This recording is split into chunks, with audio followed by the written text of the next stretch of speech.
Good morning and happy Sunday mornings with Mel. I am in my Noah's Ark room. Yes, I have an entire room dedicated to Noah. People say, why? Well, it happened before I even turned 17. I had a really cool red Chevelle and I totaled it. And my great grandma died the same weekend, and my great grandfather was living with us at the time. And he said, "You can have our car." And my dad said, "You're going to buy their car." And I said, "No, I don't want their car," because it was brown. And it looked like if you drove it off a pier, it was an amphibious vehicle. It looked like you could have gone to Leamington, Canada and not gone under. Well, it became a joke when I went to college that when people would say, "How much luggage can I bring home?" I would always say, "Bring as much as you want." And a lot of people, when they drove back and forth from Lynchburg, Virginia, where I went to college, that they could only bring one suitcase. I was like, they can come two by two. So my car jokingly got called the Ark. And then my mom started buying me Noah's Ark ornaments, of which I have an entire tree on a rotating stand, and everything is dedicated to Noah. When COVID all started in March, 40 days later, I did a little thing on Noah's Ark, and I held up a Noah's Ark, and today I have another one that only comes out at Christmas time. Thank you, Kathy Hoffman, many years ago, 25 years ago to be exact. I talked about how it rained for 40 days and 40 nights. And I said that even though the storm ended, that it was almost 13 months until Noah and his family were able to get off that ark. And that's sort of what I think is happening to us.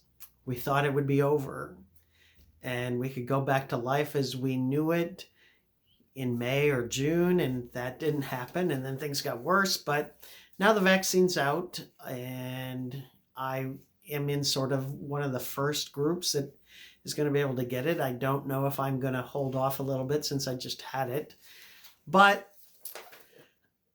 I just want to give you some hope. I really think that 13 months into this, just like Noah and his ark, that our new normal will be a little more revealed. I hope. But as I mentioned in church on New Year's Eve, one of my greatest blessings is a result of Noah, that I am pastoring at St. John's UCC in South Amherst, and it has been the greatest gift that I could have ever received in a pandemic. So, that being said, I have some songs to sing. It's the last really week. I'll probably sing some Christmas songs. And I was like, what can I sing that I haven't already sang that's still sort of Christmassy, but not talking about the coming? So I thought I'd start with "The first Noel, the angels did say, was to certain poor shepherds in fields as they lay, in fields where they lay keeping their sheep on a cold winter's night that was so deep. Noel, Noel, Noel, Noel, born is the King of Israel." I don't know about you, but I had a unusual Christmas. I just got up, had breakfast, and went to my mom and dad's, exchanged gifts. I think I might have been the only one that was able to really be in their house that day, but they are on the mend, getting a little bit better each and every day. I think mom's doing better than dad because she has to take care of dad. So mom got better sooner, even though her symptoms were worse, unless you talk to dad. But they're on the mend. So thank you for your prayers and your thoughts, your cards, your calls. They feel blessed. The next song I'm going to sing is What Child Is This? What child is this who laid to rest on Mary's lap is sleeping, whom angels greet with anthems sweet, while shepherds watch our keeping.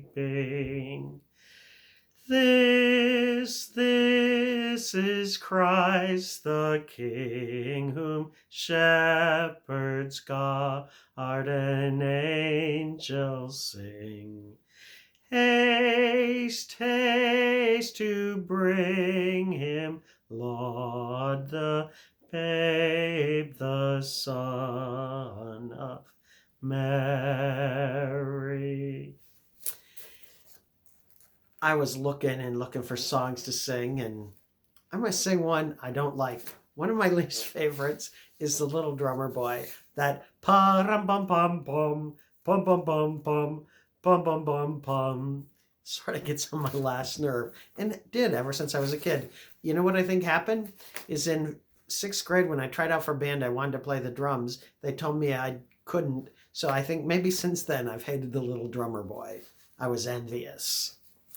The last song I'm going to sing is Go Tell It on the Mountain.